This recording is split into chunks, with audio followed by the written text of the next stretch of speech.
In this video, I'm going to show you how to add picture in keyboard on Poco C75. Go in settings, scroll down, go in additional settings, tap on languages and input. Now go in manage keyboards, tap on Gboard. Now from here, go in the theme.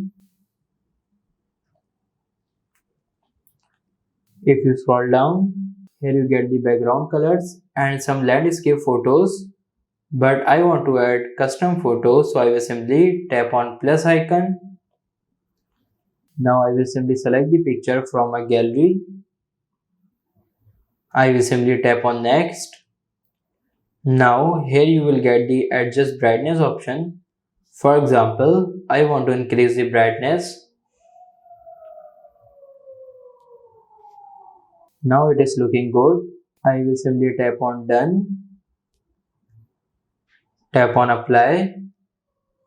Now let's check it out. As you can see, picture is applied in the keyboard background. So this is how you can add picture in keyboard on Poco C75. If this video helps you, like this video and subscribe the channel.